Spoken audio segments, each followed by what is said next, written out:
so it don't follow you.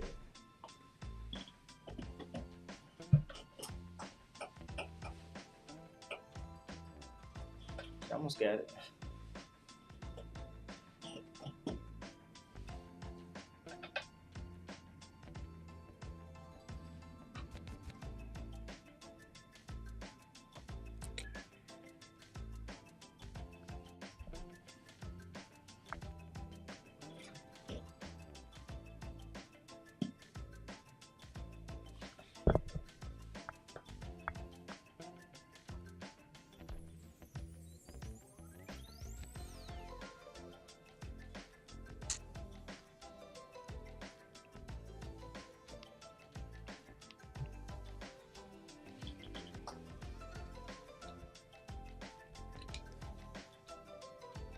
I'm gonna do one other thing. I'm gonna go back to restream.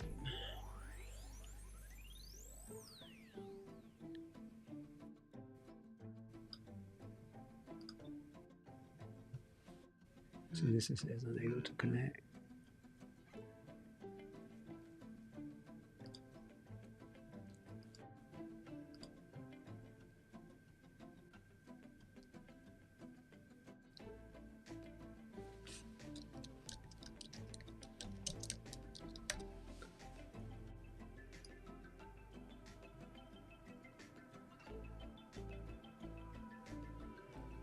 Okay, it's not supporting that platform. That's cool. Did you clear the back? Mm-hmm. You didn't clear the back.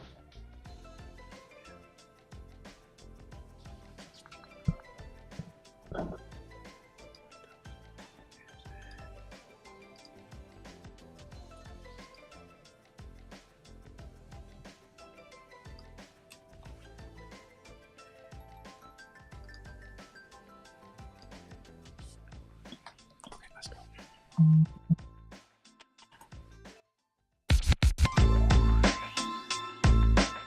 Welcome back to Conscious Fever, hosted by Carl Price.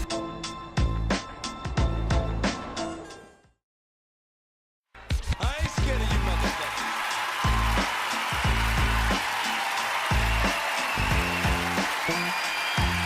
You are listening to Conscious Fever, hosted by Carl Price. Either way, I don't give a damn what you think you are entitled to. Ladies and gentlemen, the moment you've been waiting for. So listen responsibly. It's the best of the best. It's the one and only DJ Ice, Louisville's coldest DJ.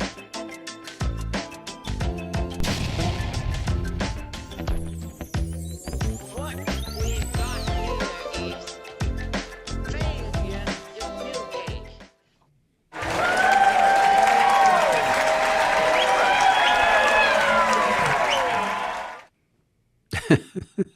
Hey, good evening. Welcome to Conscious Fever here on Ice Entertainment Television, Conscious Fever Radio. I am Carl Price, your host. Thanks for joining me tonight here on Conscious Fever. We're going to talk tonight about the four forces behind being a Trump supporter and WTF America politics. So that's what we're talking about tonight. My guest and my seems to be a normal and regular co-host is attorney Paul Mullins from somewhere in the east end of Louisville. But I'm Carl Price. This is Conscious Fever, brought to you by Ice Entertainment Television and Conscious Fever Radio. When I come back, I'm going to talk to you all about, I'm not going to talk to you all because y'all can't talk back to me unless you call 502-614-0441, which is the number. Yes, 502-614-0441. Then you can talk back to me. But in any case, we're going to talk about those things tonight. But when I come back, I'm going to talk about an article by Peter Weiner from The Atlantic. And he's basically trying to understand, this is an article back in May, and he's trying to make us understand the psychology and psychological workings of a Trump supporter. It's Ice Entertainment Television, Conscious Fever Radio. I'll be right back.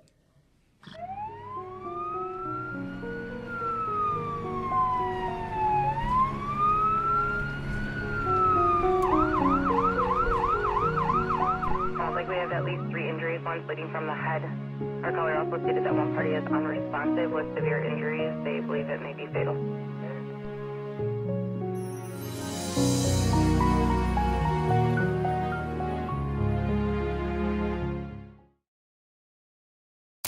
You are listening to Conscious Fever, hosted by Carl Price.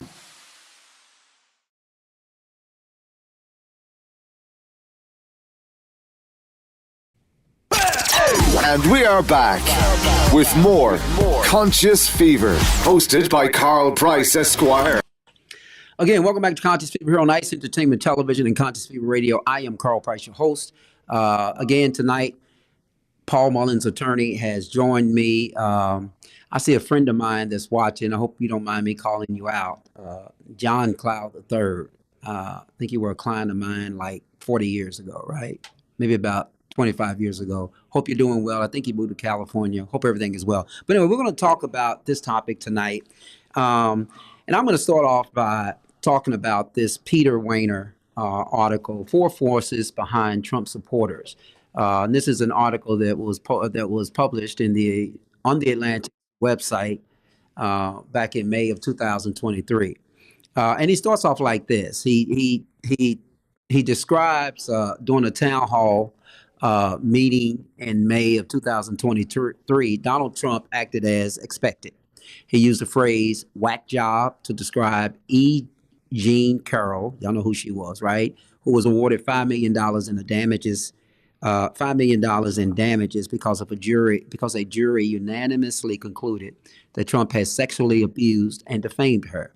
His statement elicited at that town hall an applause and laughter from the mostly pro-Trump crowd. He also described the January 6th insurrection as a beautiful day and declared that if reelected president in 2024, he would pardon a large portion, and that's in quotes, of the rioters. Those statements, too, brought applause from the pro-Trump audience. There was more. Trump called the black police officer who had shot and killed one of the rioters storming the Capitol a thug, falsely claiming that the officer had bragged about the incident. Trump defended taking top secret documents to his Mar-a-Lago estate. He wouldn't say whether he hoped that Ukraine would win the war against Russia. And he spewed lie after lie after lie about the 2020 election and virtually every other topic that came up. The question that Peter Wehner, the author of this article, has been asking more than any other during the Trump era is how Trump supporters, including tens of millions of evangelical Christians and Republicans who have long viewed themselves as champions of family values and law and order, justified their enthusiastic support for the former president. How do they rationalize their embrace of a man whose ethical transgressions and moral depravity and his moral depravity so far exceed that of Bill Clinton, who many of them attacked in the 1990s on moral grounds? Trump supporters can't simply be dismissed as a basket of deplorables. Many are devoted parents and spouses, lawyer friends, and good neighbors, willing to reach out a hand to those in need. The author says that he can't deny what he's seen with his own eyes, that you can't let your own aversion to Trump turn his supporters into champions. At the same time, they have aligned themselves with a malignant figure whose corruptions are undisguised. How can these things fit together? Part of the explanation can be found in the realm of human psychology. None of us live comfortably with cognitive dissonance, the mental stress that results when people's beliefs and actions come into direct contradiction with one another. This disharmony causes distress, agitation, and self-loathing. It can't be sustained. Something has to give. The human mind creates defense mechanisms to eliminate such negative feelings, avoiding or ignoring the dissonance, undermining evidence of the dissonance, belittling its importance. What we human beings don't do nearly enough is change our behavior so that it aligns with values that are estimatable and ennoblable. If a person is on a diet and spends late nights eating snacks, they may tell themselves that they'll work out the next day to burn off the extra calories. A smoker may justify her habit by reassuring herself that even though smoking can cause cancer, she knows people who have smoked and lived long, healthy lives. A man who cheats on his spouse may justify his actions by saying that the marriage was irretrievably broken, that he felt unloved by his wife, that he hasn't felt happy for many years, and she's to blame. By coming up with these rationalizations, people are able to preserve the impression that their behaviors and attitudes are consistent.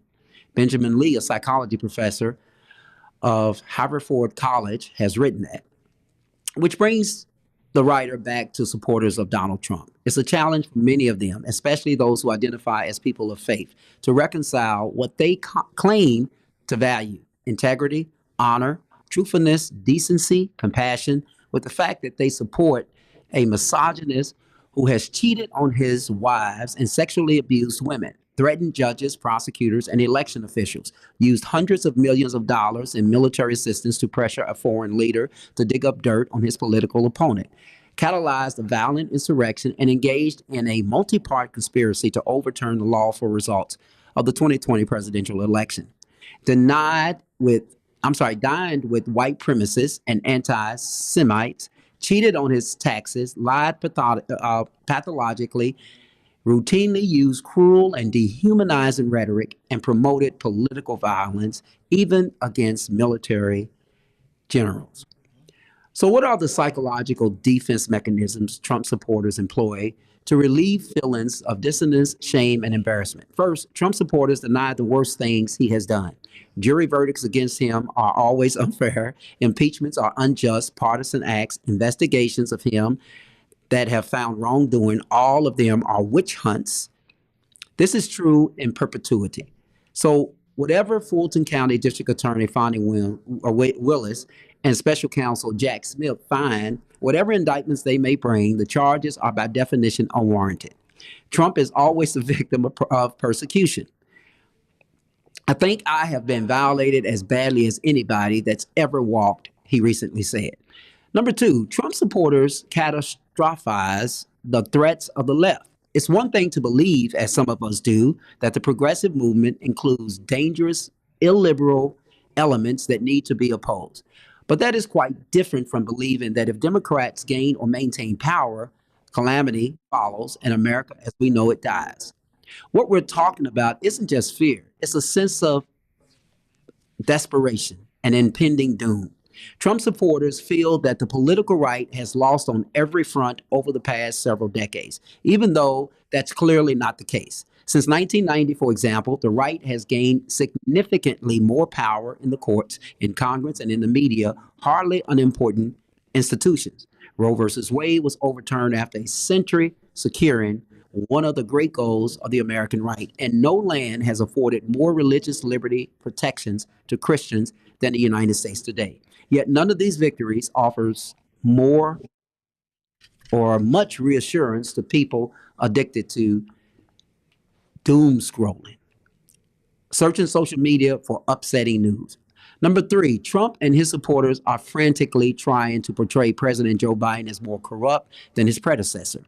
If Trump is an innocent man forever being framed, Biden is the head of a crime family, according to Trump, who labeled a set of unproven allegations against Biden as Watergate times 10. The charges against Biden is led by the Republican chair of the House Committee on Oversight and Accountability, James Comer, from Kentucky, who declared himself a Trump man shortly after the January 6th assault on the Capitol. And number four, the fourth justification that supporters of Donald Trump have constructed is that his presidency was an unqualified success, that Trump did practically everything right. There is plenty of evidence to the contrary. Failing to build a wall or to get Mexico to pay for it, to reduce illegal immigration, to handle the coronavirus pandemic, to close the trade gap, to narrow the deficit, or pre-pandemic, substantially grow the economy and real wages. The Trump presidency, however, did witness healthcare costs and drug prices increasing, income inequality growing, abortions rising after a 3-decade decline, homicides spiking, including the largest single year increase in murders in more than a century, the erosion of the United States' credibility worldwide, a posture of petty feuding with allies, and abject capitulation to dictators. and a U.S. Taliban agreement and subsequent announcement that the American military would withdraw, which had a devastating effect on the Afghan military's moral and was or morale and was a catalyst for its collapse, according to a May 2022 interim report by the Special Inspector General for Afghanistan. Reconstruction. Yet all of these things and more are either ignored or explained away. If most Republicans finally do break with Trump, and at this point, very little evidence suggests they will, it won't be because of any road to Damascus revelation. It will be done respectfully, even, and not because they have rejected his style of politics, but because they sense that his time has come and gone. And if Trump is dethroned as the leader of the Republican Party, whoever succeeds him would have modeled themselves after him. Trumpism will outlive Trump. It's the cost of the lies we sometimes tell ourselves. That's an article by Peter Weiner of The Atlantic. And I know that there are an enormous amount of comments and things that we want to talk about. We cannot see the comments tonight for some reason, and I think it's our feed that's coming from one of our suppliers. So as I see some of the comments, I will go over it. But again, you can call in at 614-0441, 614-0441. I'm joined tonight by Mr. Mullins. But before we get to Mr. Mullins, we're going to do one or two, producer, one quick commercial, then we're going to be right back. And we got some videos tonight, some WTF videos. You got to see these because we cannot, and you cannot, and you won't be able to make this stuff up. I'm Carl Price. This is Conscious Fever on ICE Entertainment Television, Conscious Fever Radio. We'll be right back. Now check it out.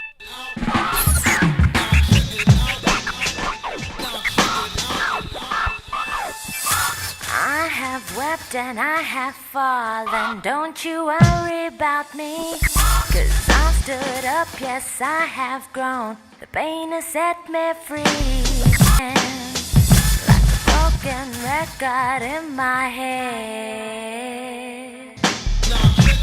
Welcome back to Conscious Fever, hosted by Carl Price. All right, welcome back to Conscious Fever here on ICE Entertainment Television, Conscious Fever Radio. I am Carl Price, your host. I got a friend of mine here tonight, Paul Mullins. The crowd likes Paul, huh? Yeah. Anyway, I heard the I do have to article. say something. I heard you read. Yeah, you heard me read the article. Go ahead.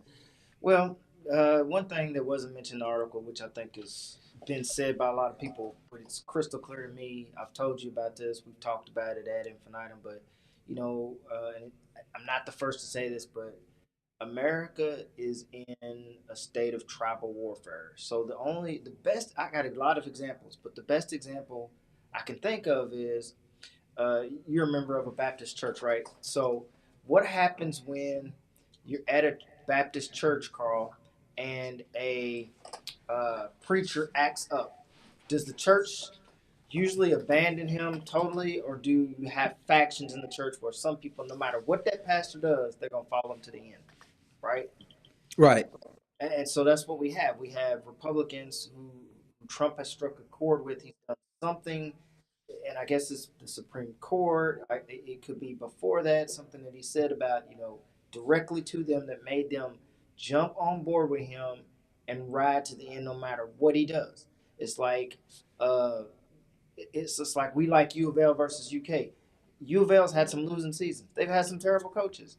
They've had seasons where normal people just say, just why are you rooting for them? But we still root for them over and over and over every year. So it's tribal warfare, and the Republicans are going to stick to them to the end. And in order to make themselves look like I didn't make a mistake, they warp reality to make it look like they're correct. And that's human nature for people to not want to lose. And so Trump promotes, I'm a constant winner, I'm constantly winning, and they like that. They like what he's promoting. But to me, he's, I've said it before, he's just a charlatan. He will say and do whatever to convince you that he's number. What does he always do? This has never happened to anyone before. I'm the greatest. No one's ever done this better than me. This is never. He always has these hyperboles that we know aren't true, but he says them over and over and over, and his base laps it up. It's like they know it's not true, but he keeps saying it. He keeps saying, Right. "I built the wall." He didn't. He keeps saying, I've stopped more immigrants from coming in." It didn't happen, but he just keeps saying it, and he keeps hitting it, and he keeps telling them what they want to hear, and they lap it up, and it's like us watching it again, a U of L game versus UK. I'm a U of L fan. I'm never gonna root for UK. I'm never gonna root for them against U of L, and I don't know what it's gonna take. We've had scandals. We had the basketball scandal. We had the Rick Pitino bar scandal. I'm still not gonna switch teams to UK, right? It's the same concept. It's human nature. You pick your team and you stick with them. It's sort of like looking at the truth and meeting the truth, for instance, at a party or something, and looking at the truth, having a conversation with the truth and saying, "You're not the truth." Yeah. Right. It's just like, you're absolutely not the truth. Let me talk about some of these comments. Keep us right there. Some of these comments. So Dr. Pruitt, Paul says, "Good evening. Yes, the insurrection was beautiful to me too. Our constitutional right it's our constitutional right to storm the Capitol and overthrow miscreants, miscreants, who steal our elections and our rights." And she smiled. And then she says, "Trump for House Speaker." And then, of course, Alvin Brown says, "Dr. Pruitt disagrees, and I'm sure LOL." Dr. Pruitt says, "If Trump accepts the invitation to become the speaker, he will get rid of Biden, thanks to evidence produced by Comer." Now, you do know, Harris can't serve. Harris can't serve constitutionally, so she'll get fired, and Trump can move into the presidency easily. That's what she says. Now, here's the thing. Don't want me to respond to that. Here's the thing. We do know that Representative Comer, right? We do know that Representative Comer chaired this oversight committee. I think he chairs the oversight committee. Started this impeachment inquiry, and it was so embarrassing that they had to cut it off. Mm-hmm. That it was so embarrassing that they had to cut it off, right? That he called.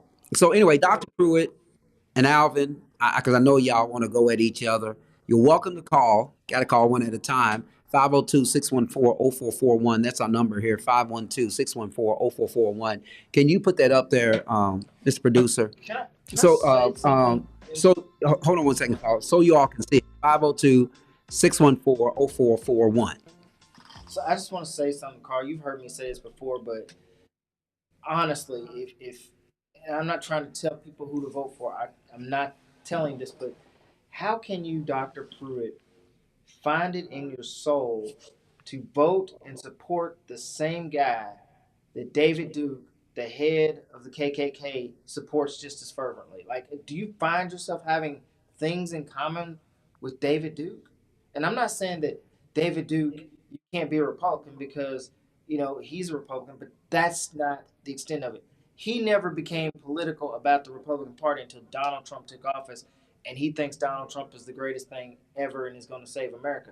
And all I want to say is, if I'm a black man or black woman, how do I line myself up to side with someone who's that fervently in love with Donald Trump? I mean, what does that say about me? That me and the Klansmen got something in common. Right. I just can't do it. Right. Yeah. So it's really interesting, and I wish we had the piece. We didn't put the piece in, but I wish we had the piece to show, because I really want to show that piece from that young lady that talks about conservative speaking black folks. I think I showed you that, right, Paul? Mm-hmm. Conservative speaking black folks, and basically, that they are real ghost talking points for white conservatives. She talks about an article from the Daily Mail. You're familiar with the Daily Mail newspaper. She talks about an article from the newspaper. And in that newspaper, what happens is that they have a black female who is an alleged conservative commentator, but the articles are actually written by white folks. So they're sort of the ghost or the face for conservatism, and they called it, she called it race laundering, where basically you have somebody black and launder them out. So anyway, really interesting stuff. Alvin says that Trumpism is a threat to America and a threat to the world. Alvin, I agree with you.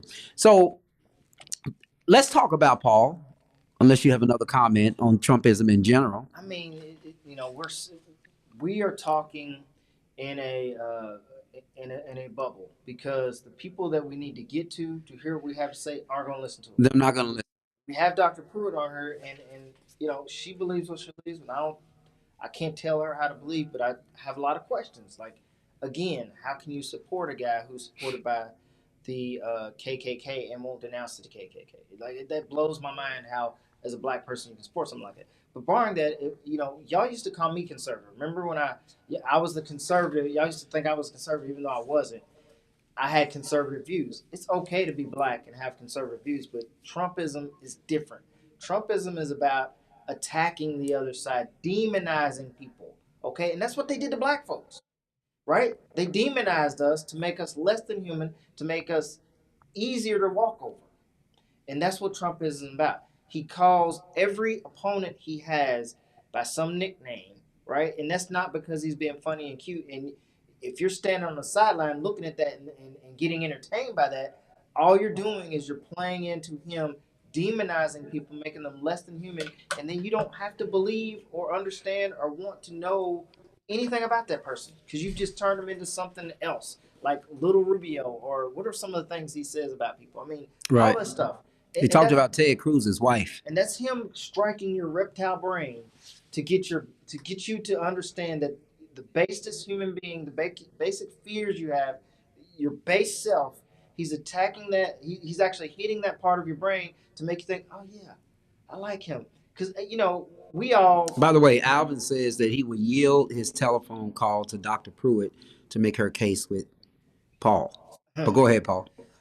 I mean, I don't want an argument where I just like to know how... No, we never argue here on Conscious Fever. We just debate.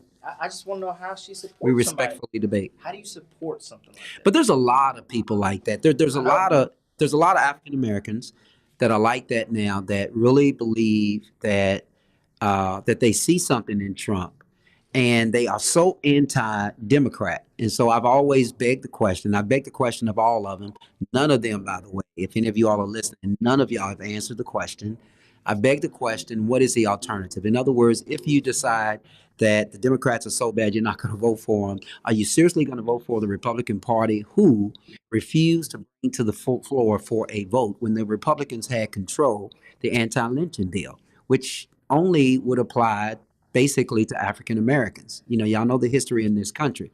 The same party who, by the way, refused to even investigate in the George Floyd case. Y'all remember George Floyd was killed in 2020, but the investigation didn't take place until Biden took office. That's because in Biden's administration, the Department of Justice has a civil rights division, just like it did under Trump. Trump defunded that civil rights division. Civil Rights Act is basically there to protect people of color. Now women, now sexual preferences and different things like that. But initially it was there to protect us. And we and many African Americans today use that Civil Rights Act to enforce the rights under the 14th Amendment and the 13th. Remember, the 13th Amendment came, we thought that was it. 14th Amendment came, we thought that would do it. Then Jim Crow interfered with the 14th Amendment got rid of Jim Crow. But anyway, but the point is that, case law got rid of Jim Crow. But at the end of the day, then Jim Crow came, and then we had to have the Civil Rights Act to actually enforce everything. But I wanted to make that point that the Civil Rights Division of the Department of Justice are the ones that are going out prosecuting the police officers in the George Floyd situation, in the Breonna Taylor situation, as well as in Memphis. And it's all under Joe Biden and not under Trump. Trump never sent civil rights attorneys out to even investigate those injustices of those individuals. So I think that's interesting, Paul. And I think that's an interesting point to recognize Whether Trump supporters really, or the conservative ones really want to acknowledge that or feel that that is significant or not. I mean, I just feel like that again. People are tribal, and I don't understand why. Did you say tribal? Tribal, yes. Yeah. I don't mean it's racist way, but people are tribal, and at the end of the, like you said, at the end of the day, you have people who want to be contrary too. I mean, you have some people who just want to do the opposite of what they're expected to do. I cannot fathom why black folks gravitate towards Donald Trump. Maybe there is something there, but what Trump does is he uses the media, he uses his power of persuasion, and he uses optics. His optics are he'll find some celebrity, convince them to support them, and then put them on TV. Like who's he pull out? Kanye West. Kanye West is the face of black support for Trump. You know, and then all of a sudden the people who don't really get into politics and say, hey, well, if Kanye likes him, maybe it's all right. And they don't understand, and Kanye may not understand what you just said about civil rights. If you were truly in support of black people as you say you are, then you would have done all these things for George Floyd or all these other people. But he doesn't do that. And if you were to ask him, he would probably say something along the lines of, well, I believe in equality for all people, so I'll go after George Floyd's cops and anybody else's cops. Right. And he'll equalize the black plight to white people, just like he did in Charlottesville. He'll equalize it. And when he equalizes it, you'll say, oh, that's a fair guy. Yeah. Right? And no, you're a dumbass. Because what he's doing is, when he equalizes, black discrimination to all other discrimination. We're going to censor you for calling them dumbasses. No, I'm not Paul. saying anybody's. I'm saying if you believe that, then you got to be. I mean, like, you know what I'm talking about, Well, that's just like calling him a dumbass. Well, I'm just saying, Charlottesville, when he can come out and say, these people who got mowed down by a white supremacist, well, there were good people on both sides. What the hell? Where is the good people? They probably had some good in them somewhere. Right. He meant that shit too, because he meant they were good when they rode over to the black people. We're going to end up censoring Paul, right? Paul's getting excited. Anyway, I got a comment for you, Paul. Right. She says, Dr. Pruitt says, I am not black. I am American. Okay. Number two, if you're saved, you know a person can change, including someone from the KKK, unless we are saying that God's redemption can't save a KKK member. So, first of all, I've never seen you, and you may not be black, but if you have brown skin, everybody else sees you as black. So it don't matter what you say you're an American, David Duke gonna see you as black, and he probably gonna call you the N-word. What was it? 0.3% or 0.1% Negro in your that was the test back in Louisiana many years ago. Then you were Negro. You black. Then you were and slave. Why do you think people had to have that distinction? If you was Indian, they didn't one thing I did learn, and I don't agree with my barber who thinks that black people were here and were never brought over from Africa. But I do understand. I do understand, and he did show me that back in the slave times and pre-slave and post-slave, they did not distinguish whether you were African or black or Indian. If you had brown skin and you were Indian, dark skin and coarse hair. You was Negro. So if you was a Native American, you was a Negro. If you was black from Africa, you was a Negro. If you was from South America, you was a Negro. So they didn't distinguish. You're not white. That's all we know. Y'all all in the same group. Right. And so while you can walk outside and say, I'm not black, best believe that ain't how people view you. Two more comments. A Trump presidency would lead, this is Alvin, a Trump presidency would lead to more police killings of blacks. Frisk and search would become laws nationally. Store owners would be allowed to shoot to kill mob looters. The Supreme Court would have 2 new conservative judges. World leaders would be taunted into war talk, and etc. Dr. Pruitt, do you guys know that African American is trademarked under meats? AM covers beef, canned veggies, and pork. Did you know that African American that we're meat, man? We're meat. I didn't know we were king. So now when we get close to Dr. Pruitt, she'll just come and take a bite of us. I do agree with me. But anyway, Alvin says Herschel Walker agreed with Dr. Pruitt on being black. Yeah, absolutely. So anyway, y'all can continue to bring your comments. And again, you can call us if you want to come on the air live at 502-614-0441. Yeah, 502-614-0441. And we're going to be on at least until 10:15 tonight. But anyway, Paul, let's do something different. All right. Let's really test something, right? Let's, we can sit here and talk about. I mean, Peter Winter can talk about this ideal that Trump supporters are different people. In that article from the Atlantic that I presented earlier in this show, we can talk about we can complain about and we can criticize what we believe that they believe and shouldn't believe. But we can also show some video of individuals who have gone out and talked to them, and we can let everybody else be the judge of it. You want to do that? Doesn't matter. Yes. Okay. So let's talk about this first video, right? Producer, take us to video one. And it feels like part of the country doesn't respect Want you the all to flag listen at to all. this. That's true, yes. A lot of disrespect, especially in the sports, Can't professional sports, people taking a knee and so on. Taking the knee, do you think people that take the knee should be allowed to play? I wouldn't feel that they should be able to. Yeah. And another thing people are talking about is cancel culture. What do you think about cancel culture? Can you rewind it? I really don't see a place for that. Can you rewind it? In today's society? Yeah. You think cancel culture is out of control? We need to get rid of it? I do. And it feels like part of the country doesn't respect the flag at all. That's true, yes. A lot of disrespect, especially in the sports, professional sports, people taking a knee and so on. Taking the knee, do you think people that take the knee should be allowed to play? I wouldn't feel that they should be able to. Yeah. And another thing people are talking about is cancel culture. What do you think about cancel culture? I really don't see a place for that in today's society. Yeah. You think cancel culture is out of control? We need to get rid of it? I do. Yes, very much out of control. But the people who kneel during the national anthem, they should not be allowed to play football? I wouldn't. I don't know if I was a team owner and they were my team, they wouldn't be playing. You'd cancel them. What's the most important issue in the governor's race here in Virginia?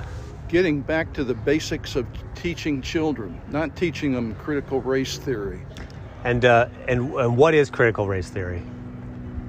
Well, I'm not going to get into the specifics of it because I don't understand it that much. That means I don't know, right? What little bit that I know, I don't care for. And what have you heard that you don't? Well, I'm not going to, I don't. This is what they do. I don't have that much knowledge on it, but it's something that I'm not, that I don't care for. Wow. That's what makes Herschel a special candidate? Well, I think his Herschel Walker sincerity. Herschel had said he's against abortion, and then the Daily Beast story came out that he had given $700 to a woman to have an abortion. Do you think that is a very sincere thing to do? I don't know if that's true or not. But you don't think it's a little hypocritical for him to say no one else can have an abortion, but I will have an abortion because it's an inconvenience to me? Well, if that's true. I don't know if that's true, so I can't answer that. But if it was true? Well, if it was true, then I might be able to answer it. You think Donald Trump's going to be back in office sometime soon?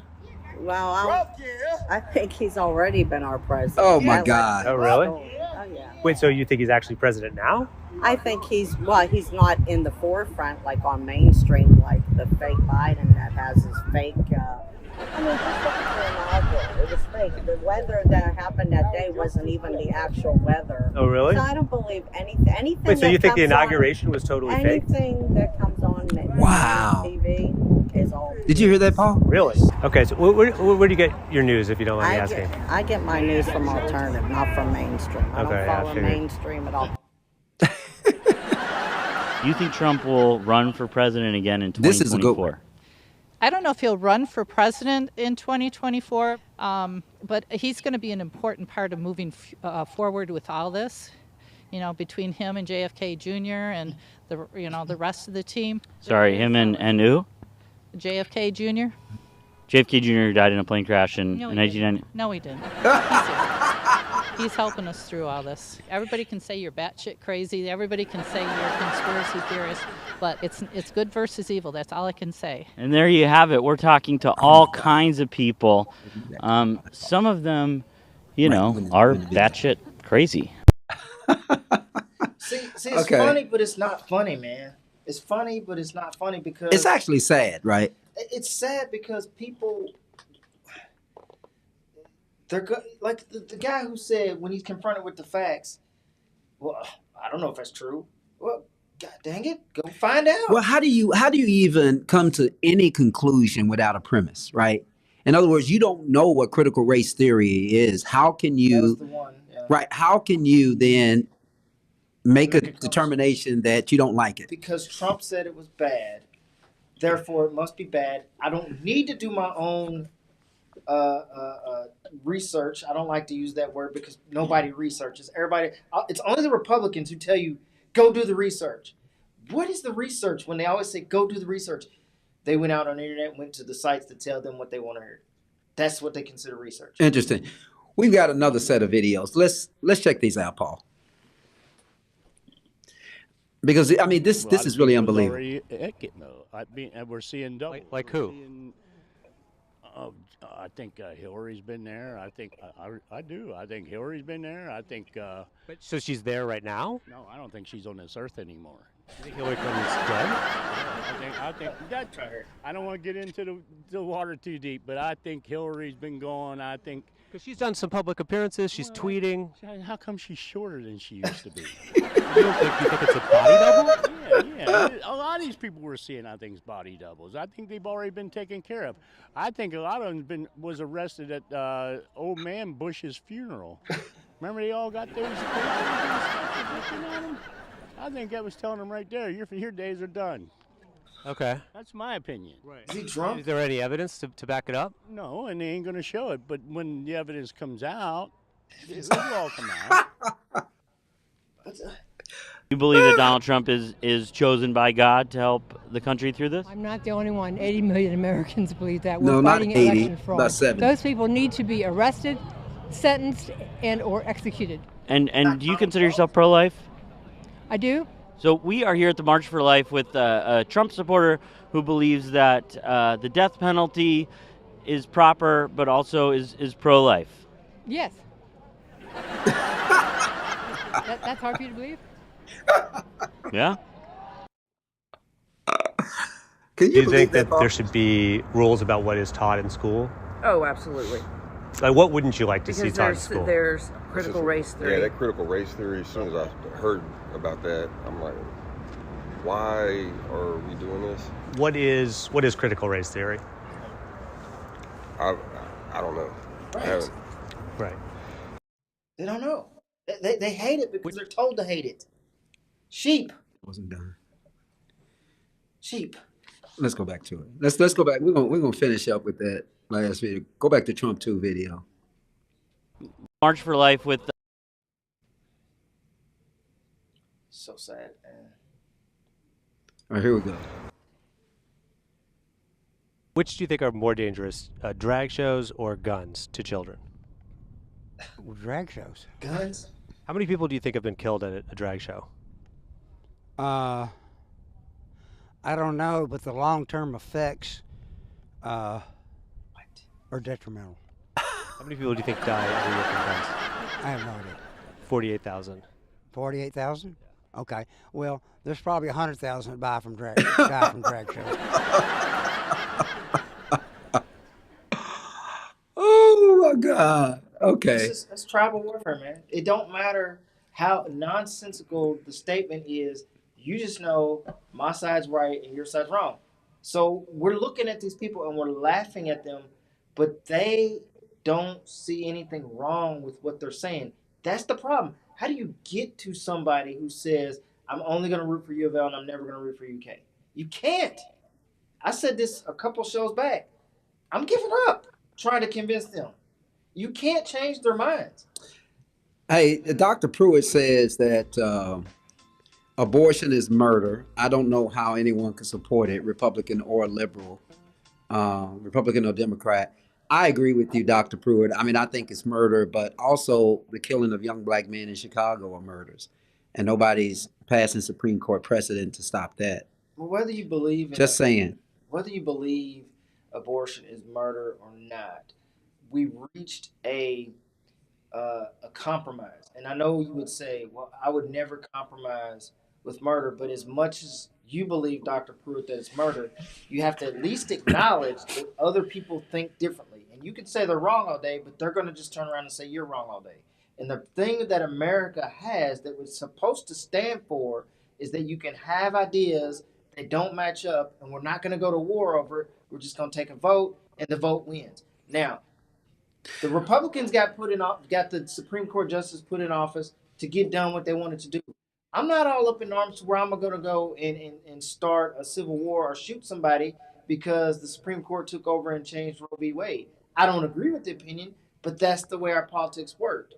What I don't like is the way they got that extra judge, where they had one set of rules when the Democrat was in office, and then had a different set of rules when the Republican president was in office on how to get somebody appointed. That's the stuff right there that drives people crazy when you have two sets of systems and they game the system. You know what I'm talking, Merrick Garland. Yeah. I know what you're talking about, but you know, the Republican Party at this point is just in a. Right. I mean, it is hell. They are infighting. That just shows you that the party can't govern. They can't figure out what to do among themselves. How are they going to run a country? They just know how to tear stuff down. They don't know how to build anything. Trump said, I'm going to build a wall. He built about 500 feet, maybe. Okay. Now Biden said he's going to finish it now Matt Gaetz, I'm going to take you out of through the Rio Grande. Yeah, Matt Gaetz, I'm going to take out the Speaker of the House. Good, fine, you did it. Who are you going to put up there now? Yeah, we don't know. It should be interesting, and at this point they have less than 45 days to put somebody up there. But let's look at some more Trump. Can I make one more? Sure. I told you this, and I'm going to keep saying it because I want to spread it. If Trump becomes Speaker of the House, look out, Biden and Harris. They will try to assassinate them so Trump can take office. Oh my God. They will. Well, I don't think that he's ever going to become Speaker of the House. I don't think that. Right now, here's what's going on. You have the Republicans in the House of Representatives that are at each other. They are at the neck of those 8 so-called MAGA Republicans who ousted Kevin McCarthy, right? So I don't think that they are going to vote in tandem on literally anything. And I just don't think, I think there's probably like several members of the Freedom Caucus that just don't want Trump back. And all they need is to lose 5. But they might be swayed because they might fear political pressure. Yeah, interesting. Let's get to these other videos. So show us some more videos of what are some of the things that you think have been brought up by woke culture that you don't like? Like educating young, like very impressionable young, like like just basically shoving sexuality down their throat. And so you're just kind of want to make sure that children aren't exposed to bad things? Yes, sir. Your shirt says fuck on it. Yeah. The wokeism in the United States with these people that are going around saying if a kid says they're a dog or cat in school, that's good. You think that'll stop mass shootings? I think it's a start in a way. All that stuff. Has that happened? People said they're dogs and cats in schools? Oh yeah, in Illinois. Oh yeah, that's going on. They put litter boxes out for them in the schools. I think that's not true. Actually, those are not true. I think it is true, and I think if you did your reporting, you would find out it's true. Honestly, you just look it up. Look up furries in Highland, Illinois. Okay. See what you come up with. Look up furries, Highland, Illinois. Like sheep. The only thing I see here for Highland, Illinois is lockdown lifted at Highland Park High School. 5 students in custody. It looks like there were reports of a gun in the school. Yeah, they always are calling in false reports. Oh, here's another one about the cats.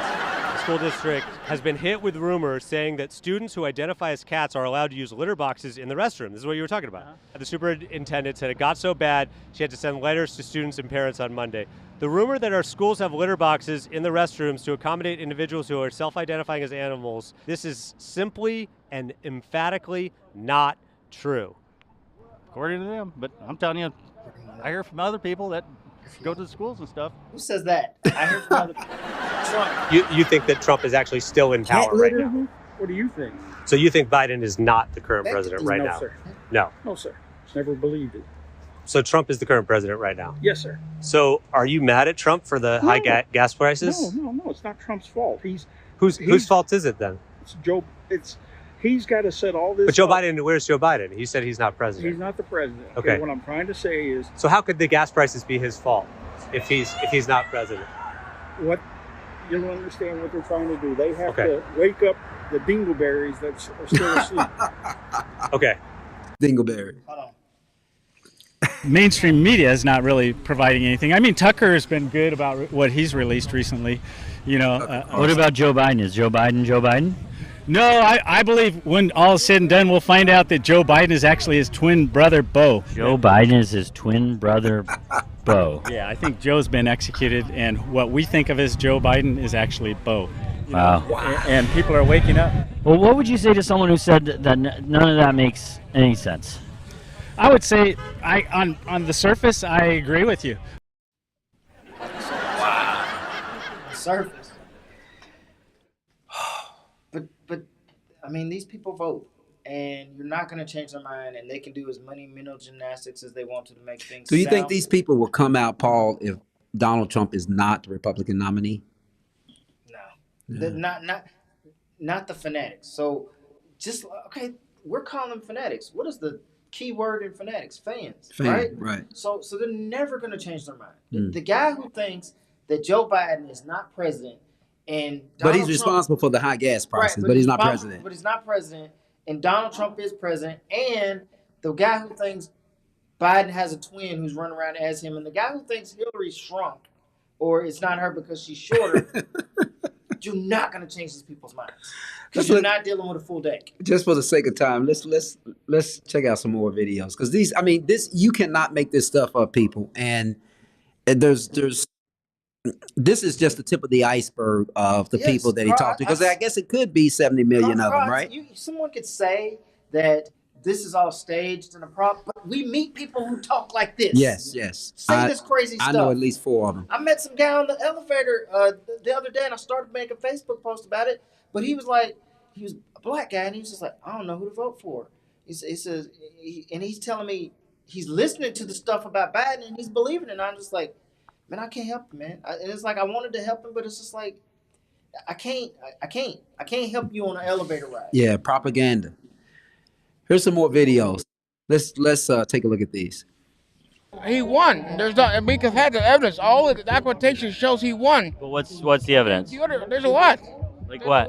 Well, there's a lot. But which one thing? There's so much. I can't. Everything I have. Too much trust.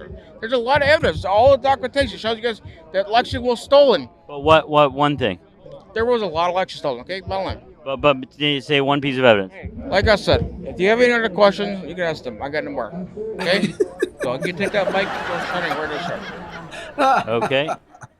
Carl, I had a client. Hold on, let us get through this. It's just one more minute. Is he in power right now? Yes, he is. I'm sorry, he's getting arrested right here, right today. Military. We've been in military control since 2016. You're saying the current president is getting arrested today, but he is not really getting arrested today. Yeah, that's correct.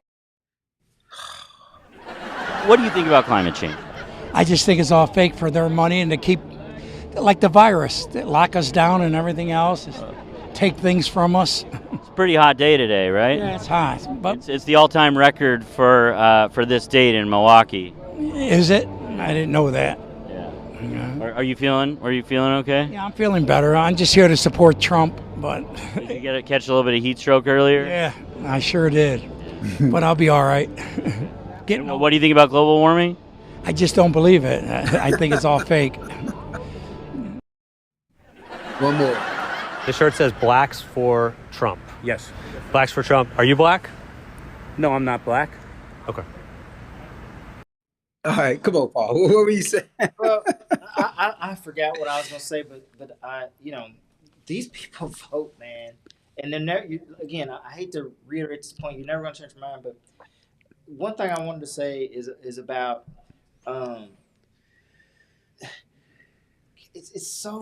it's so disheartening to see people's minds warped like that, but they are warped. And it's not really their fault. They're duped, they are tricked. But I ask anybody who's a Trump supporter, Dr. Pruitt, I asked you one question, but here's another one. This is a great question. What is your explanation for the fact that Trump had all these members of his cabinet working for him, okay? And like 80% of them said they wouldn't vote for him. These are people who work for him, and they won't vote for him?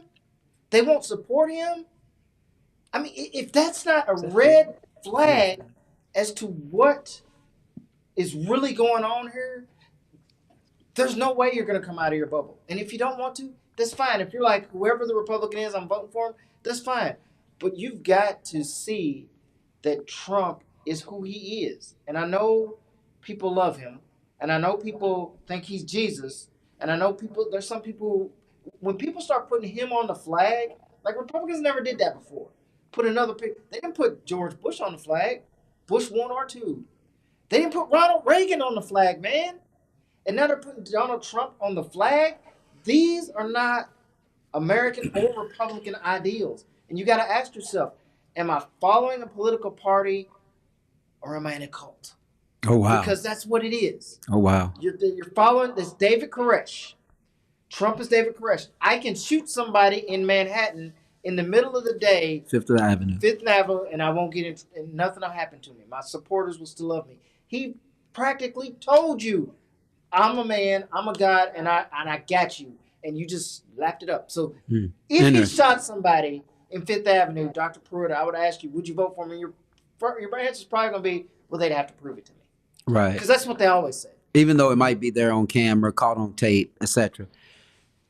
Another set of videos, Paul. Then I think it gets shorter because I know we're close on time. Can't make this stuff up, y'all. There's not. We could have. And do you think the Bible is a pro-life book? Yes, absolutely. And what about in Leviticus when God tells people to kill someone if they're gay? There you have it. We need to abolish abortion, no exceptions. So this says, before I formed you in the womb, I knew you. And that's from the Bible? Yeah, from Jeremiah 1. Right. So God knows these babies in the womb. He has a purpose and a destiny for each child. They shouldn't be killed. Didn't he kill all the firstborn sons in Egypt? Yeah, he did. He ordered Moses to do it. I think I'm done. See what I'm saying? What do you think of the job the president's doing? Biden's no president. What do you mean? He's a fiction of our imagination. Fiction of our imagination? I don't think he's even been in the White House. Go. If you ever go back and look at the White House, man, they always had 2-3 people on top, at least one on top of the White House. Always security. They've always had. Go look at the White House last 3 or 4 years. Never been one person. Never been one person. And what does that prove? That proves that there's no freaking president right now. Biden's a figment of our imagination. I think the guy's been dead for 3 or 4 years. What do you mean a figment of our imagination? Like he's speaking. He just spoke the other day. He went to Hawaii. You could be a person with a mask on. I could be wearing a mask. You wouldn't even know.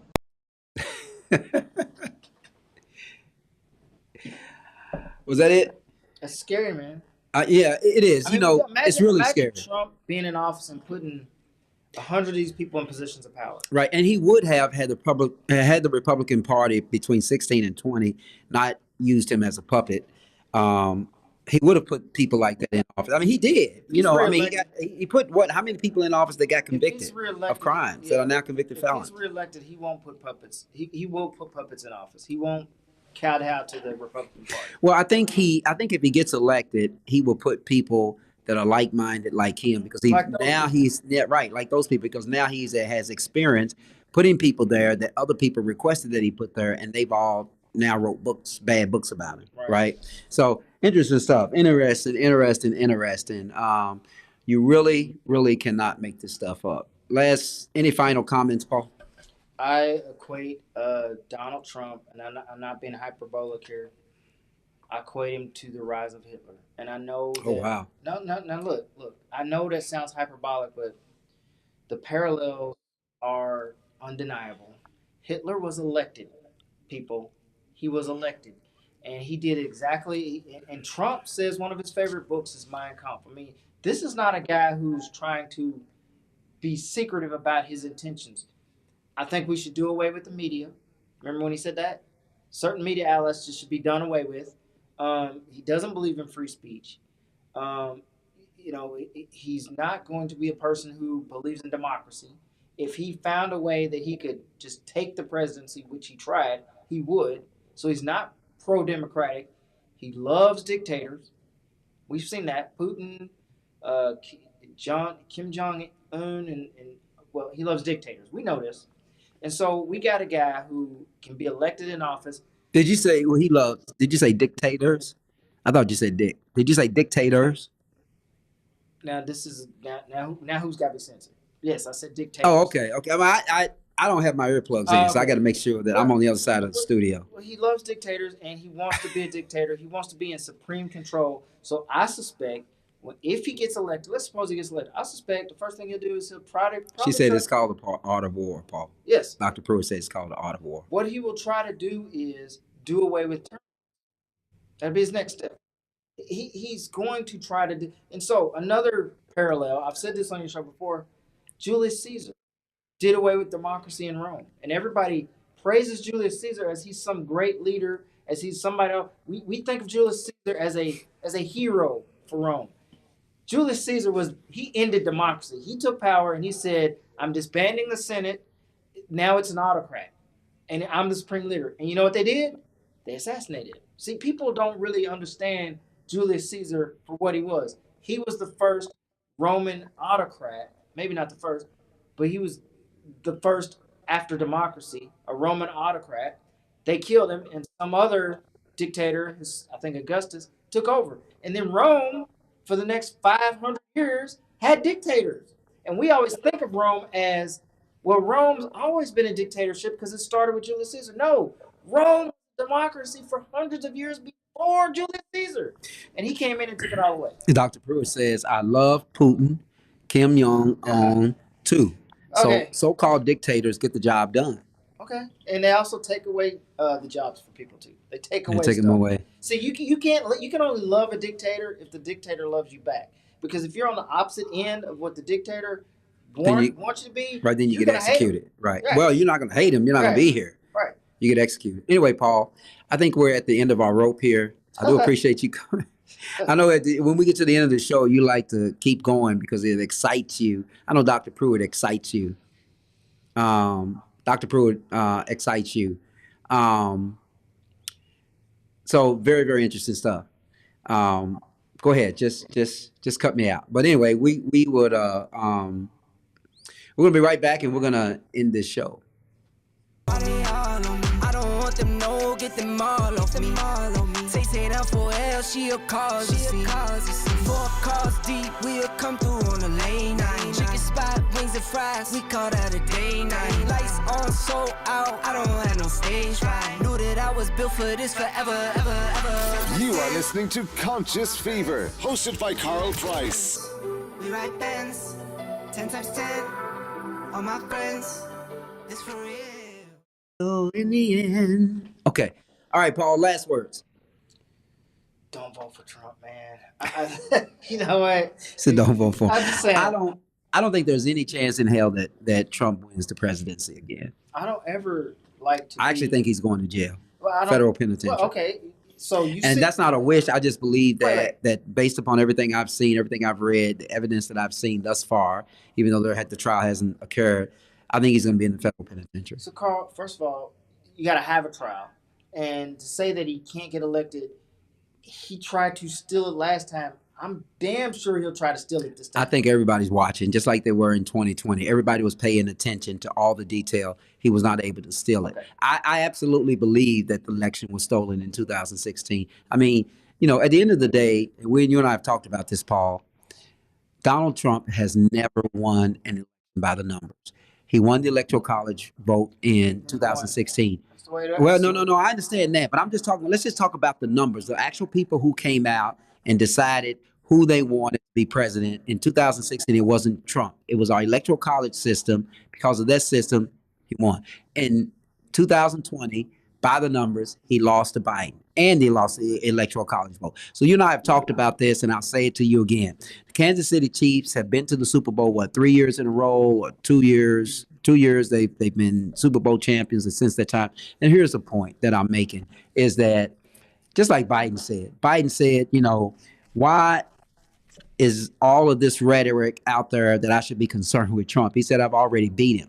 And it's just like if you go up to if you're going to challenge the Kansas City Chiefs, just like the Miami Dolphins, just like the Dallas Cowboys, just like the Chicago Bulls during the Jordan and Pippen dynasty, just like LA Lakers during the Kobe Bryant and Magic Johnson days, he's already lost. He's already lost. And I know you're shaking your head because you don't believe this, but at the end of the day, now he's facing an election with all of this background noise, with all of these indictments. And I know his people doesn't concern, but his people by alone will not. These people that we just saw in this video by themselves will not elect the president. That's just like if everybody black voted for one person and nobody else of any other color voted for that person will not become president. And it's the same thing. I know you disagree, but go ahead with your last words. I disagree because anybody can win because of the electoral college system, because it only comes down to a few or less than 20 counties. We're not talking states. We're talking about literally counties where the counties, if more people in a red county show up, they win the whole state. The election comes down like last time, 11,000 votes. There's 330 million people in this country, and it came down to 11,000. No. In Georgia. Right. But Georgia could swing the election. Right. So it really came down to 11,000 votes. And I'm saying with that system, and I know you disagree with this, but that's the system. No, I disagree, Paul. Let me finish. With that system, anybody can win. And I think the problem with Biden saying I shouldn't have to get out here and do anything because I already won, it's like saying we don't have to practice because we won last year. No, you misunderstand me. Biden didn't say that. Biden was just making the point in response to somebody who said, well, you got to run against Trump again. And it's just like telling Kansas City Chief, Kansas City Chiefs, if you're the New York Jets and you make it to the Super Bowl, you're telling the Kansas City Chiefs, I'm going to beat you. The Kansas City Chiefs have been there before. They've won before. Biden has been there before. He's won before against this man, and I think he'll do it again. And so I'm not saying that because he's on the ballot, he cannot be elected. Obviously, there's a possibility, but let's not play with words. Probability and possibilities are two far different things. Remote possibilities are even. He's on the Republican side, Paul. The polls. Here, let me just say this about polls, everybody, because I want y'all to understand this. Don't be misled by polls. No. Well, and I'm going to say it too because it's true. Because here's what polls are all about. Polls are about getting a group of people together, and you don't know who these group of people are, right? No, just listen to me, Paul. You don't know who these group of people are. Now, if you're polling Republicans, then you know who they are. But if you're telling me that there's a poll out that says Trump or Biden is winning in the general election, I don't believe that bullshit. It's just like what they did when Hillary was running against Donald Trump. All the polls had her way ahead. So all I'm saying is that the polls are bullshit because the outcome of the polls clearly depend only upon the people that they're talking to, right? And let me just finish. We never know who they're talking to. They just tell us what the poll results are. So if you take a poll in this room and then we say, okay, 2 out of the 3 people in this room decided that, Biden would win the election, then you shouldn't take that poll and run with it. So I took the course in college about how polls work. And the reason why polls are an estimate of what the whole population was because they do have a system where they determine. That's why they are at the bottom of a poll. They have something at the bottom called plus or minus, right? That's a calculation based. Carl, you shake your head, but I took. I'm shaking my head, Paul, because you're missing my point. I'm about to tell you your point. I took the class as to how polling works, and while it's not 100%, you know what I'm gonna say, right? You took the class at a PWI, but go ahead. Come on, man, please.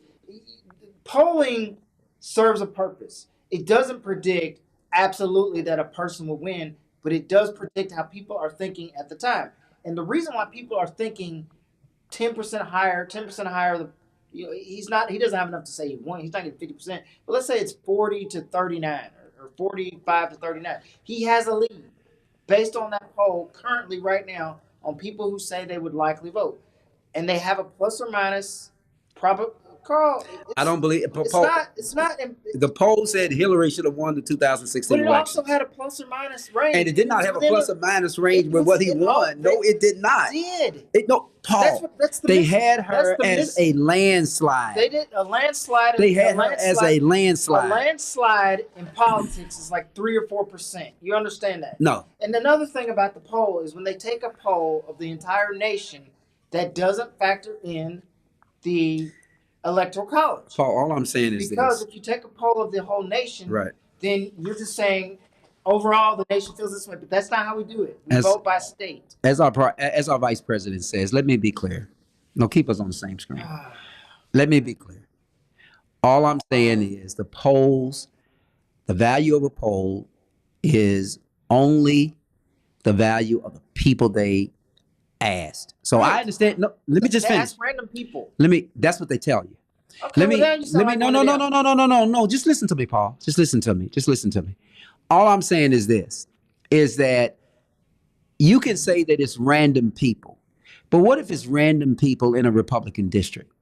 Okay. Just answer my question. I get the answer to that. If it's random people in a Republican district, then the polls are always going to come out in favor of the Republican. If you take a random poll, if you say, I'm going to take a random poll in Louisville, Kentucky, which is a Democratic area, and it has Biden as a landslide, how dare you take that poll and run to the national media and say, look at what this poll says. I just don't have I put no value in polls because you have no idea who the subjects are that they may tell you that they did random, but I don't know what random is. If random is just going to a Republican district and picking random Republicans. No, that's not how they do it.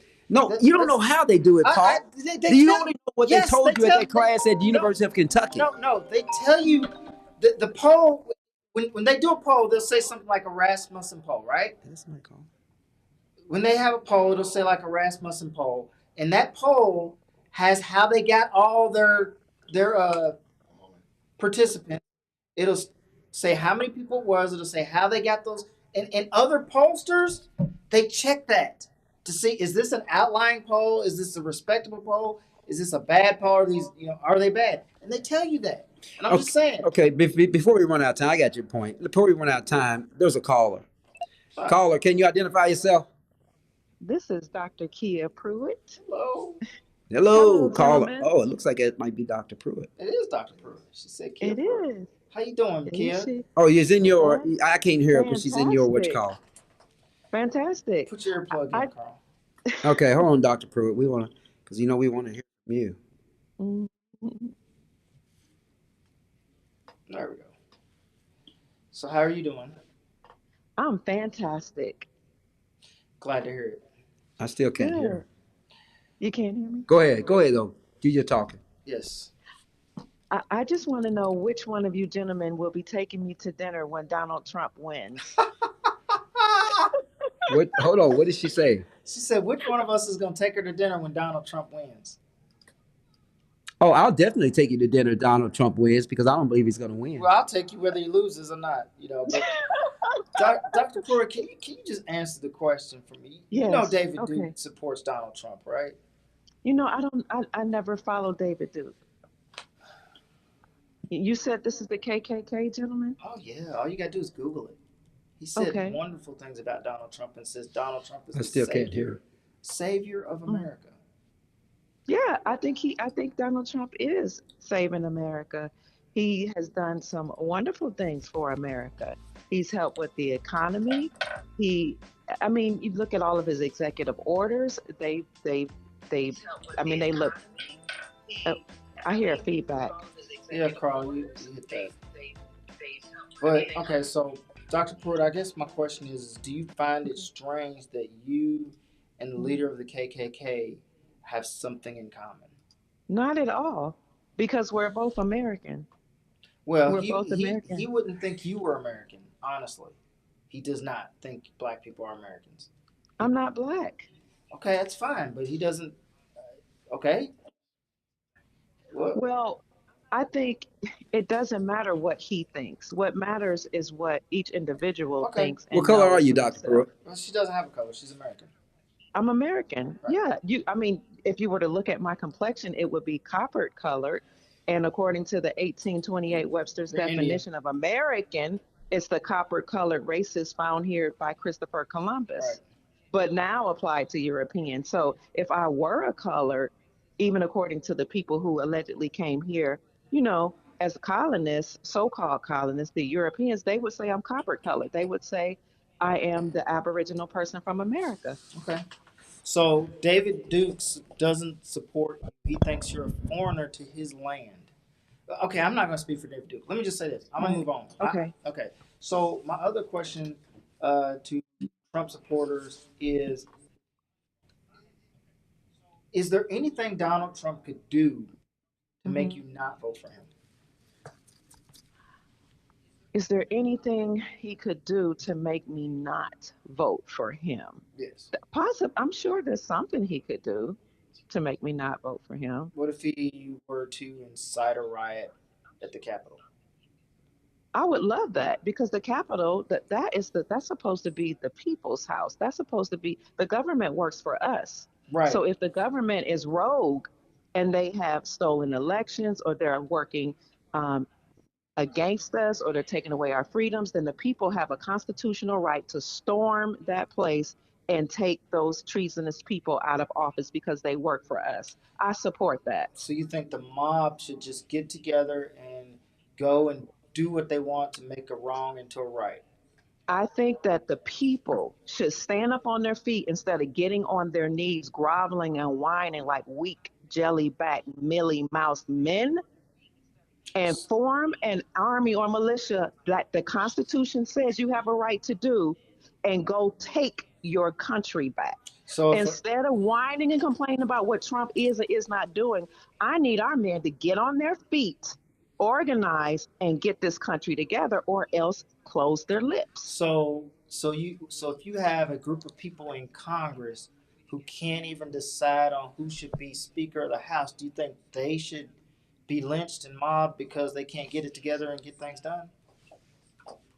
If that's not the case, we already know who's going to be the Speaker of the House. We actually don't right now. We don't have one. No, we actually no. ousted the Speaker of the House, and we don't have one right now. So I'm saying But if they can't get that together, if they can't get that, well, but if they can't, it's already they can't. But let me tell you something. It's the art of war to destabilize your enemy and make them think that you don't know the next step. Who's your enemy? You're in the United States. I'm an American. You're an American. Who's your enemy? Yes, you and I are not enemies. What I'm saying is the people that are pretending like they can't make decisions already know the decision that they're going to make. The enemy would be the people who usurped authority from our lawful government.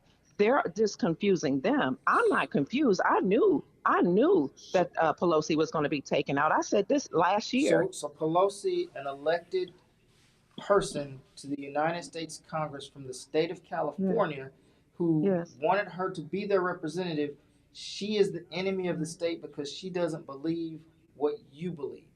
No, I didn't say she. I said the people who overtook or usurped authority from our lawful republic.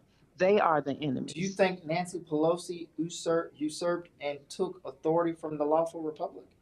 I don't know what Nancy Pelosi did. I know some things that happened in California, having lived there. But they stormed the Capitol that she was in, and she was hiding for her life, and they attacked her husband. So obviously you support that. Who attacked her husband? I think you're talking about two different things. So here's my question, Dr. Pruitt, Her husband was attacked in his home. and good evening. Good evening. Yeah, my question is, who is the group that actually took that republic? I don't know if you said republic, but who overtook the republic in 1871? Yes. In 1871, it was a group of bloodline families. I don't know how.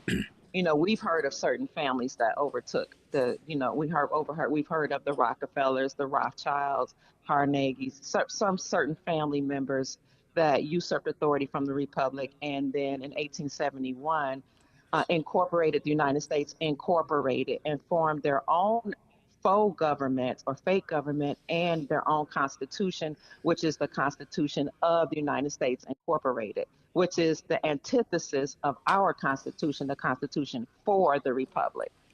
So who those group of people are, it's a group of bloodline families, only a few of which I know because, they don't all show their hand. We don't know all of their names. So the Rockefellers, the Kennedys, I'm assuming the Kennedys were. I don't know about, I never said the Kennedys. I said. Yeah. I know you never said that, but I was just thinking some of the bloodline families that have had a lot of power and control. Does she think it's wrong for a family of people to be in control of the government all at the same time? What I think is it's not right for a group of people to overthrow the government and then create a fake government and say that they're the government and then register it as a nonprofit religious organization in Delaware in 1871 and then say it's religious because allegedly the Pope has control over it. That's what I think is wrong. Yes, absolutely. I got nothing to say. You have shut Paul Mullins up. I love it. I know you love it. You said it's getting exciting. Trump is about to come back strong and make America great again. Hold on, but you said which of you is taking me to dinner when Donald Trump wins? I'll take you to dinner if Donald Trump wins because not that I don't want to take you to dinner, but I guess my point is that I'm so convinced that he's not going to win. I think the dynamics are just so strong, and I'm not I think the dynamics are so strong, but I have been wrong before. I just don't think. Go ahead. I eat very healthy. Mr. Price. However, something like this, I'll might have Italian. So just so you can look up some nice Italian restaurants. Dr. Pruitt, where are you from? In anticipation, I will do that. Are you from Louisville, Thank Dr. you. Pruitt? No, I'm not. I'm actually from Ohio. Okay. I still just like She's to from understand. She's from the same state as Jim Jordan. Jim Jordan, right? I just like to understand what is it that you think Donald Trump brings to the presidency that nobody else has? Donald Trump cannot stand the government as it is. He cannot stand he always talks about fake news. You all know that, I can't remember which operation it was, but it is now legal for the media to lie to the people. Donald Trump despises that. The media can legally lie to us. I love that he doesn't like that. Do you think Fox News or CNN or MSNBC all lie? Like all of them? Or just MSNBC and CNN? I grew up without television, so I don't really watch the news. I only get snippets when people send me things. So I think they all have the propensity to lie. Absolutely, especially since it's legal. Do you think one side lies more than the other? I don't have any thoughts on that. Do you have any thoughts on whether Trump has ever lied, Dr. Pruitt? Absolutely. I think lying is necessary. It's called the art of war. If you know the art of war and the laws of power, you don't come straight out and show people your hand. Yeah, but you don't look at a Wheaties box and say that it's a Fruit Loop box. Just flat out say. Go ahead. If a person is dumb enough to believe that the Wheaties box is a Fruit Loop box, and I say it and they believe it, that's on them. So some of those videos that we show. Hold on, let me follow up to that. How do you know, Dr. Pruitt, when you say a Fruit Loop box is a Fruit Loop box, how do you know? How do you know that what Donald Trump is telling you is true? Like, how do you know? How do you know you're not looking at a Fruit Loop box when it's really a Wheaties box?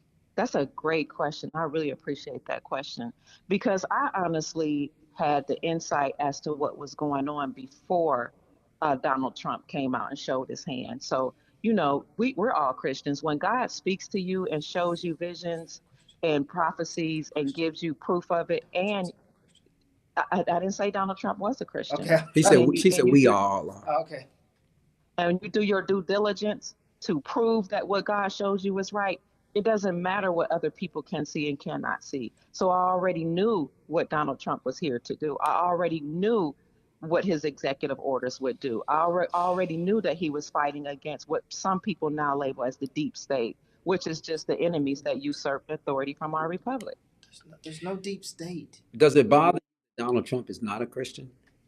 No, not at all. But there's no deep state. I said what people call the deep state. I didn't say there was a deep state. I said the enemies, the people that usurped authority from our republic. It's easy. You can look it up and tell that people usurped the republic, and then what? And then incorporated the United States incorporated in 1871. That's something that anybody can look up. That's no big mystery. It's a mystery. Let me ask you this question. It's a mystery to Yes, if you were to, pobrecito. Yeah. So if you were to take down the U.S. government, because I believe, I fully believe Donald Trump just wants to burn the government down and start over. What would it look like? Well, you don't have to start over. We already have a lawful standing republic. The republic and the United States Incorporated were actually running side by side. We already have a lawful government. We already have a constitution. If you want to know what it looks like, look at the Constitution. It's the laws of the land. We will just follow the laws of the land. Right, but the Constitution is just a guideline. So it's like when you look at the Constitution, it's like looking at the first page of a book of instructions. Yeah. The other instructions are filled by Congress. The Constitution tells Congress how to do that and get to that point. But what Donald Trump, it seems like he's doing is he wants to break down all of that. He wants to put in place people who are loyal to him and not loyal to the country first. Do you think that's good for the country? That people are loyal to the man instead of the country first? No, what he said, he supports the Constitution. He supports getting rid of all the organizations that are corporate entities like the IRS, the FBI, the CIA, all those. And it's against the Constitution. So he's in support of the Constitution, not necessarily somebody that supports him. Right, but if you get rid of all of those all of those, I'm gonna call them institutions, the IRS, the FBI, the CIA. If you get rid of those institutions, you have to replace them with something because the IRS serves a purpose. You know that. The FBI serves no, it does. What purpose does the IRS serve? It collects money for the government. If there's no IRS, no, it doesn't. It does. The Internal Revenue Service is an unlawful corporate entity that does not serve the people and is not a part of the Constitution. So the it is only part thing of the that can deal, the only entity that may deal with money issues is the United States Treasury Department, which is why the IRS and the Federal Reserve were put underneath the umbrella of the United States Treasury Department in 2017. You're missing a point. Okay, what's the point? The Constitution says Congress has the power to levy taxes, right, and collect them. Those congressmen aren't going to individually do it, so they have to develop an agency. That's what bureaucracy is about. You develop agencies to take care of stuff, so you don't have your 435 congressmen who can't even freaking agree on who the next Speaker of the House is, trying to decide how to run that function of government, collecting taxes. So you have to have an agency set up to do it. Yeah. Now you can say, well, the Federal Reserve can do it. Well, Federal Reserve get their own stuff to deal with. No, they can't. The Federal Reserve is unlawful too. The Treasury Department will deal with all that. The Treasury Department deals with that's part of the Treasury Department. No, it's not. The IRS and the Federal Reserve are unlawful corporate entities. And I'm going to step on your toes a little bit. Speaking of the congressmen, many of them will have to step down anyway because they're lawyers and they have Esquire behind their name. You may not have a title of nobility according to the Constitution and make laws. So many of them will have to step down anyway. And yes, we will have to do some rebuilding. So the Constitution says that people can be elected, and it doesn't say anything about you can't be noble. It says you got to be a certain age. Right? It says you may not have a title of nobility and make laws.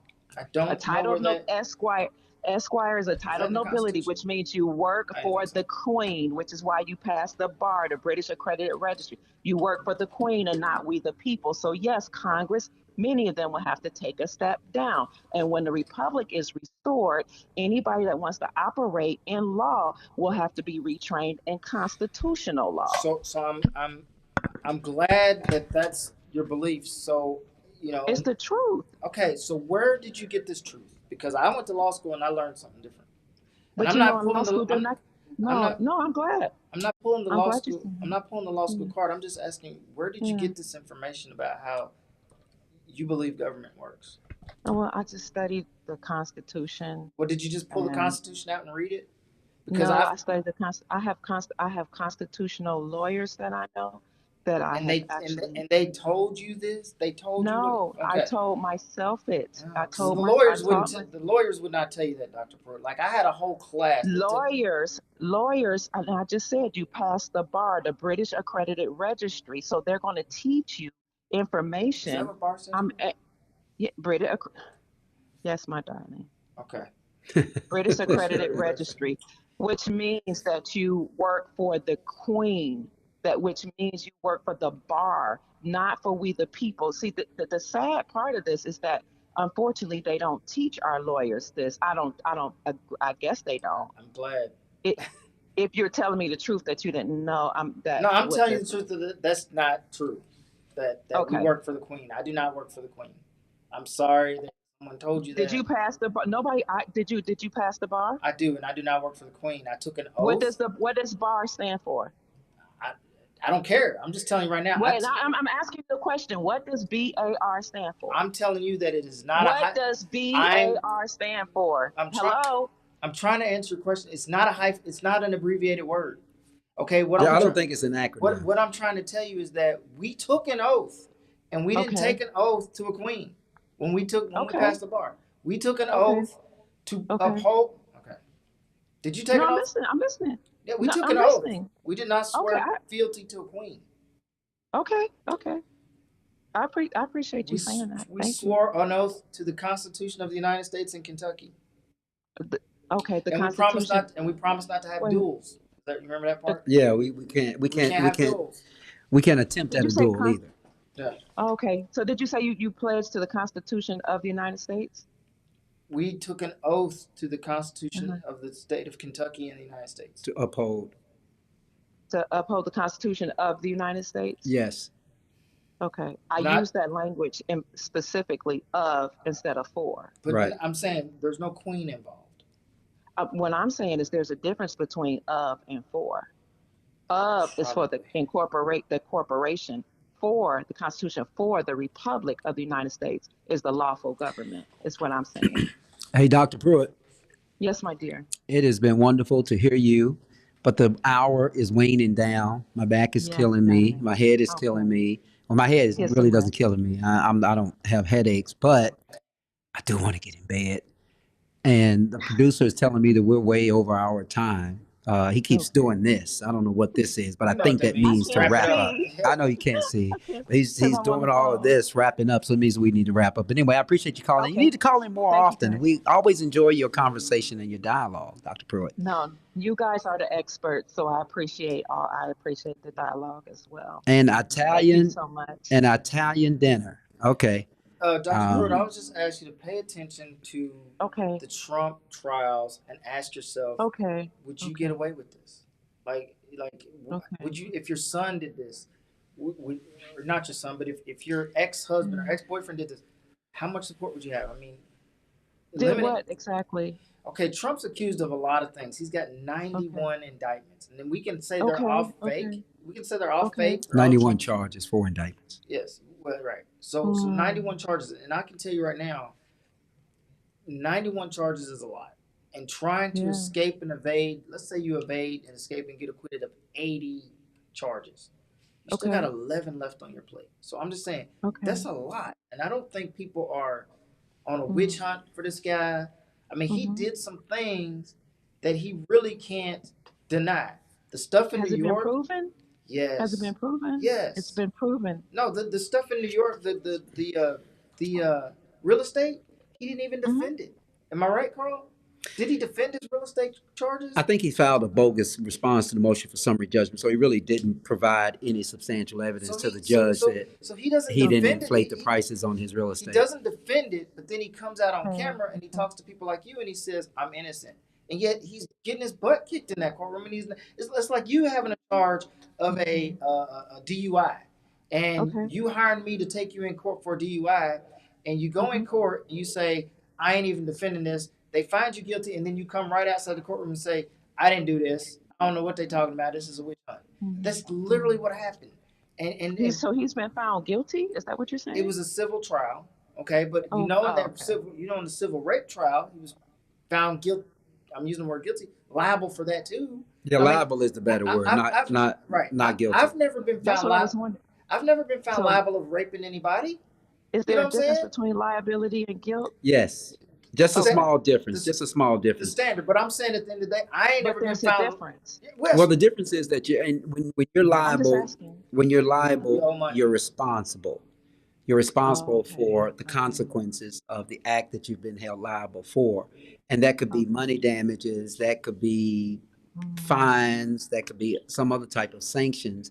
But when you're guilty, you've actually been tried by a tribunal, a jury of your peers, then jail time. and you pretty much face jail time. So correctly, he has been held liable, and right now the trial, the rest of the trial, only purpose is to determine how much money he has to pay the state of New York, And I up to say $250 million. this: if you had a Okay. son who was accused of rape and some girl sued him for money, right?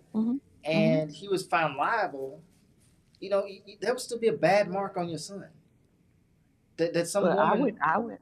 I would know. First of all, I wouldn't automatically trust a woman. Okay. Secondly, I know now that there's a difference between liability, especially in a civil suit. We're talking about civility versus criminality. Well, let me ask you this Then question: would you date a guy who was found liable for raping a woman? what I would do is I would have Carl to talk to him and see where his head is and see if he's see if he's See if he's legit, right? See if he's Well, I'm yeah, saying, That's see if, he, right. would you? if he's Because I qualified. trust Mr. Price. I trust Mr. Price's judgment. He will make that judgment. I mean, but would on you my take behalf. a chance and date a guy who was found liable for raping a woman? Listen, any man that I see fit to cover me who would make a decision like that, then I would trust their judgment. Okay. Man is a man. On that note, on that Yes, note, sir. on that note, On on that that note, we On would have that, to. and that was a strong note. Yeah, that was a very, very strong note. But on that note, we Yes, have to sir. get out of here. But Dr. Okay. Pruitt, we do appreciate you joining us. You are listening to Conscious Fever, hosted by Carl Price. Really good stuff. See you guys at Bico de Becco, or whatever that Italian place is, unless you can find one nicer. You know, the one on Hurstbourne Parkway? Right, I got you. Okay, all right. Good night. Good night. Okay.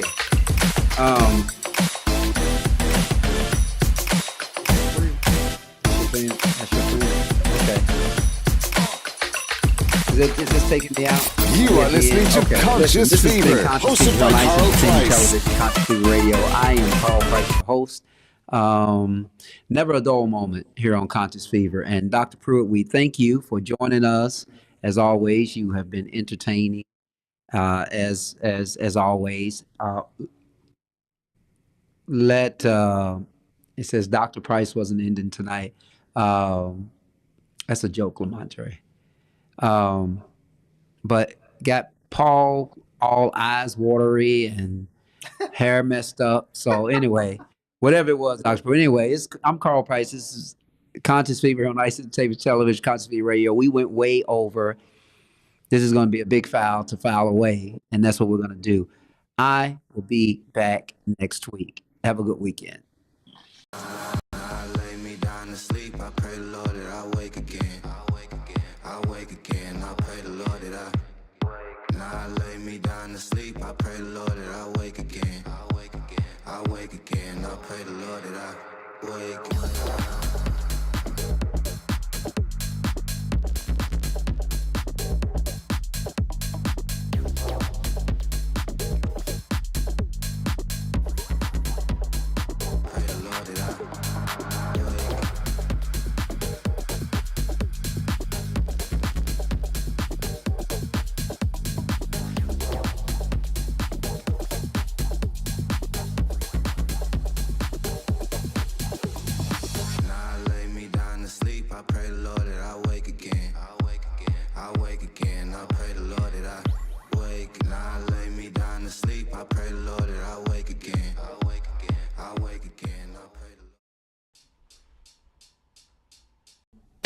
It's the best of the best. It's the one and only. You can't handle the truth.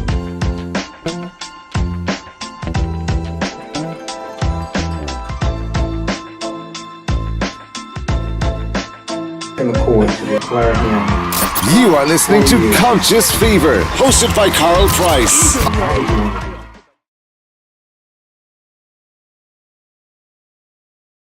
You are listening to Conscious Fever, hosted by Carl Price on 97thebeatfm.com. I was born by the river in a little tent.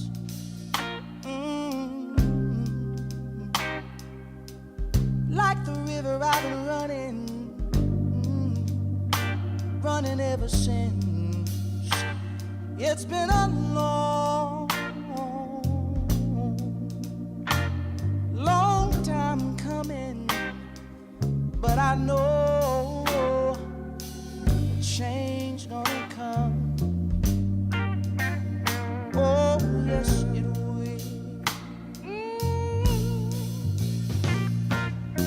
It's been too hard living, but I'm afraid to die. 'Cause I don't know what's up there beyond the sky. It's been a long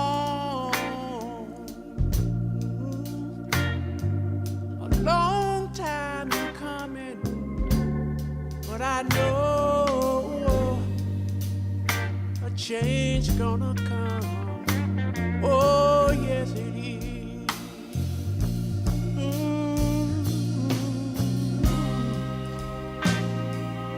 Then I go to my brother.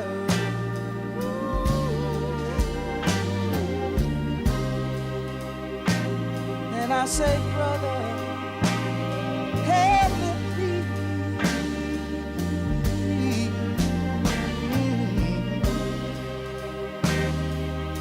But he wind up knocking me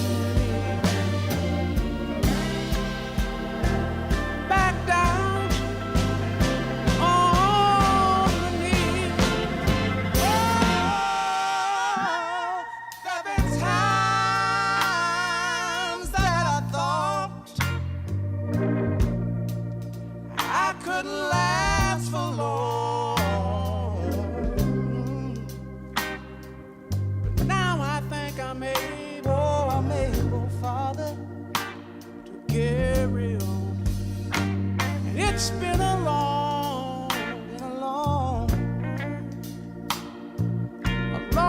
time coming, but I know